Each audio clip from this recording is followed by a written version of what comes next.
إن الذين كفروا لو أن لهم ما في الأرض جميعا ومثله معه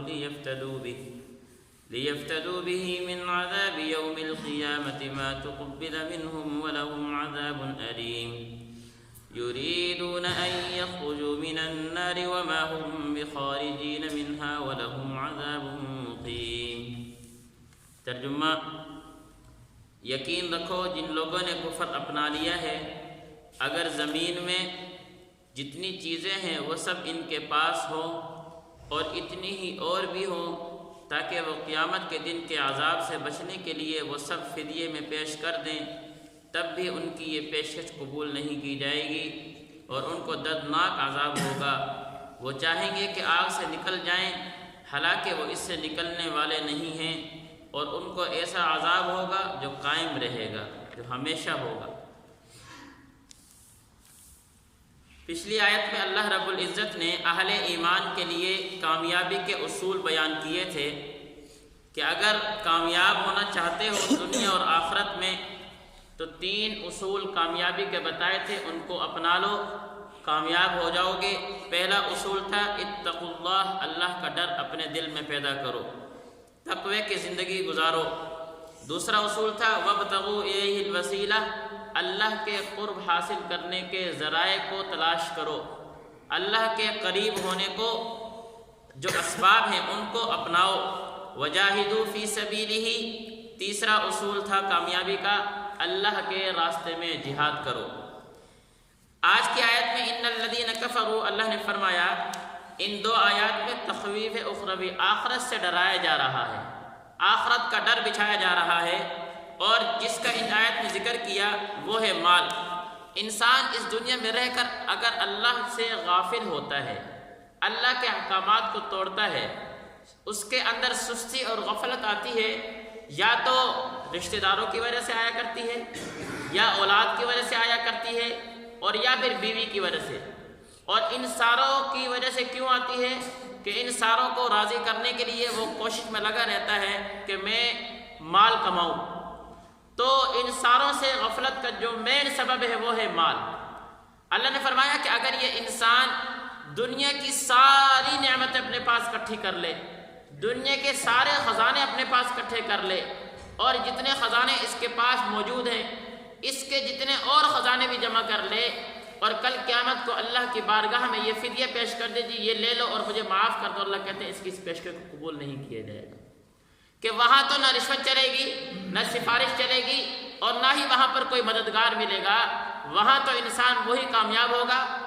یا ایھا الذین آمنوا، ایمان لے کر آیا، اتقوا اللہ، تقوی کو تلاش کیا، وابتغوا الیہ الوسیلہ، اور اللہ کے قرب کو حاصل کیا، وجاہدوا فی سبیلہ،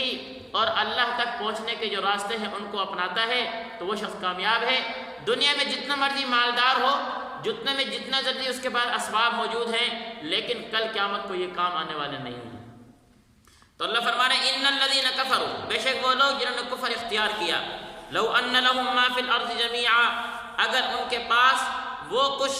آ جائے جو کچھ زمین کے اندر موجود ہے، ومثلہ معه، اور اتنا اور جمع ہو جائے، لیفتدوا به من عذاب یوم القیامہ، تاکہ یہ فدیے کے طور پر پیش کریں عذاب، قیامت کے عذاب سے بچنے کے لیے، اللہ کہتے ہیں ما تقبل منہ، اس کو قبول نہیں کریں گے، وَلَهُمْ عَذَابٌ أَلِيمٌ، اور ان کے لیے دردناک عذاب ہے۔ يُرِيدُونَ أَن يَخْرُجُوا مِنَ النَّارِ، اللہ کہتے ہیں یہ چاہیں گے کہ ہمیں آگ سے نکال دیے جائے، حالانکہ ان کو آگ سے نکالا نہیں جائے گا۔ مال انسان کو آگ سے نکالنے کا ذریعہ نہیں ہے، انسان کو آگ سے بچانے والے جو چیز ہے وہ ہے ایمان۔ ایمان انسان لے آئے، اور کیسا ایمان؟ وہ ایمان جو حضرات صحابہ لے کر آئے تھے، آمنوا بمثل ما آمنتم بہ، ایسا ایمان لے کر آؤ جس طرح کے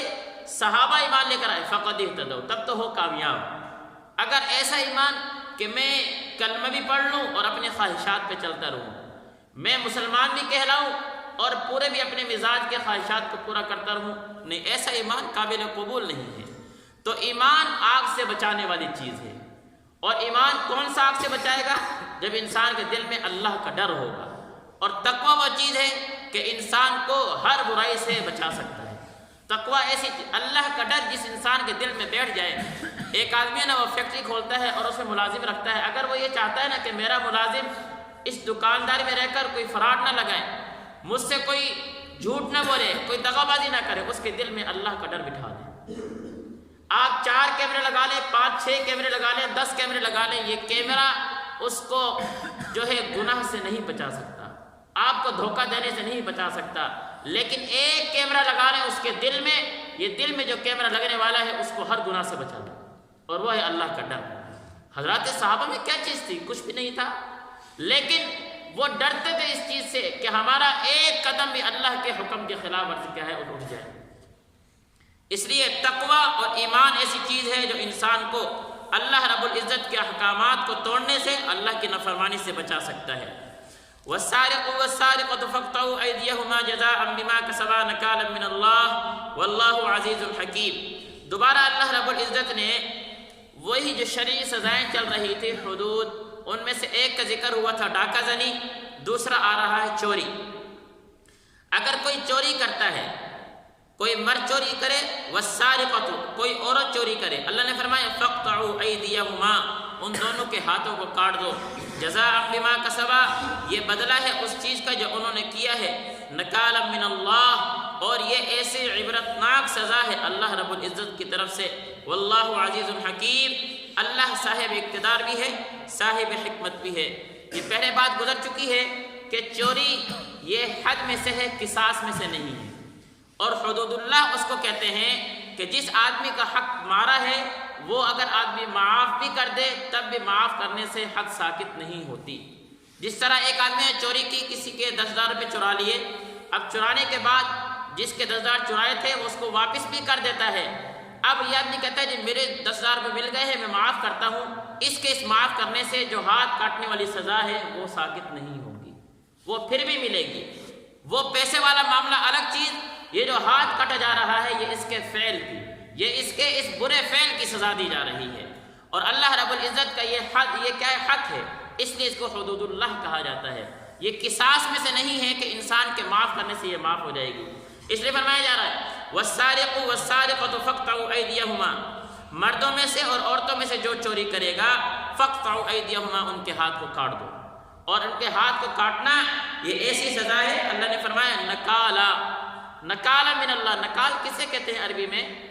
نکال کہتے ہیں اس سزا کو جس سے دوسرا آدمی اس جرم سے رک جائے،